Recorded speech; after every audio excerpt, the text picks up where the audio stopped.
കണ്ണൂരിൽ ഒരു ബിസ്ക്കറ്റ് പാക്കറ്റിൽ 25 ഗ്രാം കുറവാണെന്ന് കണ്ടെത്തിയപ്പോൾ കമ്പനിക്ക് കിട്ടിയ പിഴ എത്രയാണെന്നറിയാമോ?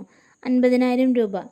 സംഭവം എന്താണെന്ന് വെച്ചാൽ 150 ഗ്രാം ബിസ്ക്കറ്റ് പാക്കറ്റിൽ ഉണ്ടായിരുന്നത് 125 ഗ്രാം മാത്രമായിരുന്നു. ഇത് കണ്ടെത്തിയതിനെ തുടർന്ന് നിർമ്മാതാക്കളായ പാർലെ ബിസ്ക്കറ്റ് കമ്പനിക്ക് 25,000 രൂപയും കച്ചവടക്കാരായ മെട്രോ ഹൈപ്പർ മാർക്കറ്റിന് 10,000 രൂപയും പിഴ ചുമത്തിയിരിക്കുകയാണ് കണ്ണൂർ ജില്ലാ ഉപഭോക്തൃ തർക്ക പരിഹാര കമ്മീഷൻ. അഞ്ചരക്കണ്ടി സ്വദേശി നൽകിയ പരാതിയിലാണ് അന്വേഷണം നടന്നത്. 2024 ജൂലൈയിലാണ് പരാതിക്കാരൻ 150 ഗ്രാമിൻ്റെ പാർലെ 2020 ബിസ്ക്കറ്റ് വാങ്ങിയത്. അളവിൽ സംശയം തോന്നിയപ്പോൾ തൂക്കി നോക്കി. അപ്പോഴാണ് 25 ഗ്രാമിൻ്റെ കുറവ് ശ്രദ്ധയിൽപ്പെട്ടതും ഉപഭോക്തൃ കമ്മീഷനിൽ പരാതി നൽകിയതും.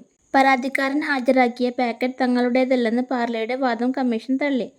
ഉത്തരവ് പ്രകാരം പാർലെ കമ്പനി 25,000 രൂപ നഷ്ടപരിഹാരവും കോടതി ചിലവിലേക്കായി 10,000 രൂപയും മെട്രോ ഹൈപ്പർ മാർക്കറ്റ് 10,000 രൂപയും കോടതി ചിലവിലേക്കായി 5,000 രൂപയും നൽകാനാണ് വിധിയായത്. ആകെ മൊത്തം 50,000 രൂപ. ഇനി കടയിൽ നിന്ന് ബിസ്ക്കറ്റ് വാങ്ങുമ്പോൾ തൂക്കി നോക്കാൻ മറക്കണ്ട. 25 ഗ്രാം കുറഞ്ഞാൽ പോലും 50,000 രൂപ കിട്ടുന്ന കാലമാണ്. അതിനാൽ ഒരു കാര്യം പ്രത്യേകം ഓർമ്മിക്കുക. പാക്കറ്റിലെ ഭാരം, MRP, കാലാവധി എന്നിവ വാങ്ങുന്നതിന് മുമ്പ് ഒന്ന് പരിശോധിച്ചാൽ നഷ്ടം ഒഴിവാക്കാം. അല്ലെങ്കിൽ കമ്പനിക്ക് ലാഭവും നമുക്ക് നഷ്ടവും സംഭവിക്കാം.